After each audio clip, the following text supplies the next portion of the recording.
今日着替える時間ないからパジャマでいっか。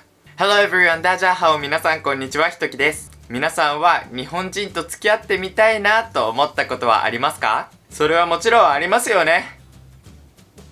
やっぱり日本語を勉強していると日本人の魅力とかも知って日本人っていいなって思う人もいると思います。やっぱ僕もいろいろな言語勉強していますけど、毎回勉強する言語が変わるたびに僕の好きな人のタイプが変わります。今はスペイン語を勉強してるのでダンスとかできる女性を見ると最高だねって思っちゃいます。他に僕の友達でも韓国ドラマを見始めてからちょっと色が白くて女性っぽいような男性を好きになったりしている人も増えています。でも実際に日本人とのデートのチャンスが欲しいと思っても他の人はどこで知り合ってるか全然わからないじゃないですか。だから僕が皆さんの代わりに僕の影響力を使ってインスタグラムで聞いてきましたよ。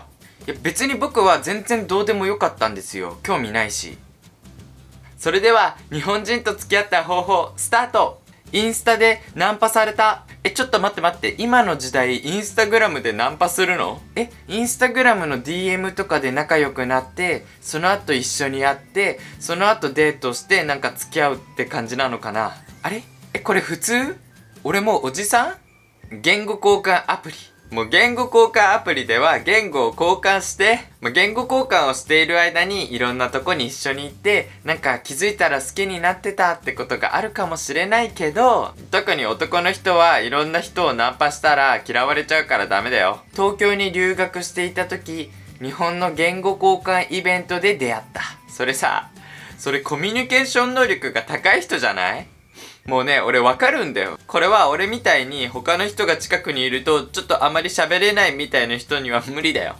あとさ、パーティーってさ、みんななんて声かけんの？はじめまして。どこから来たんですか？アメリカ。アメリカいいですよね。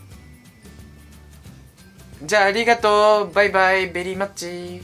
イタリアでストリートアーティストとして一緒に働いていた。ねこれ。もう何それめっちゃおしゃれじゃん。全然参考にならないんだけど。そんなさ、俺たち？もうストリートアーティストだけど。バーで会いました。彼はお酒が飲めなくて、それに驚いてお互い興味を持ちました。お酒が飲めないけど、その人はバーにいたってこと？お酒が飲めないけどバーに行ってそこでパートナーを探すっていうそういうテクニックがあるの？あれなんか俺もそういえばお酒あまり飲めない気がしてきたな。ちょっとバーに行ってこようかな。Tinder で出会った。すごいシンプル。なんかヨーロッパでは結構本当に彼氏と彼女を見つけるために Tinder とか使われてるって聞いたんですけど、それって本当ですか？共通の友達の誕生日パーティー。なんかこれも日本だと友達の誕生日パーティーの時に知らない人を呼ぶってあまりないんですよ。友達を呼ぶ時もなんかちょっと気まずくなっちゃうからみたいな感じで絶対その友達が知らない人は呼ばないようにしてるんですよ。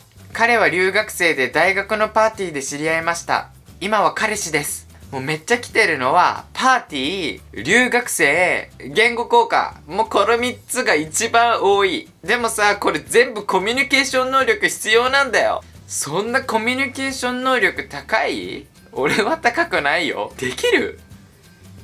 でもできるもんなんだね、意外と。ゲームで出会った。最近なんかゲームでさ、こう会話とかできたりするらしいよね。俺あんまりしないんだけど、なんかそこで結構本当に付き合う人とかいるらしいよ。でもさ、ゲームで知り合ってさ、実際会って全然タイプが違う人だったらどうする？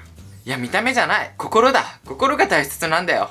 YouTube の動画を見た後、インスタでフォローして、彼からフォローが返ってきて、その後デートを開始した？待って、そういう方法があるの？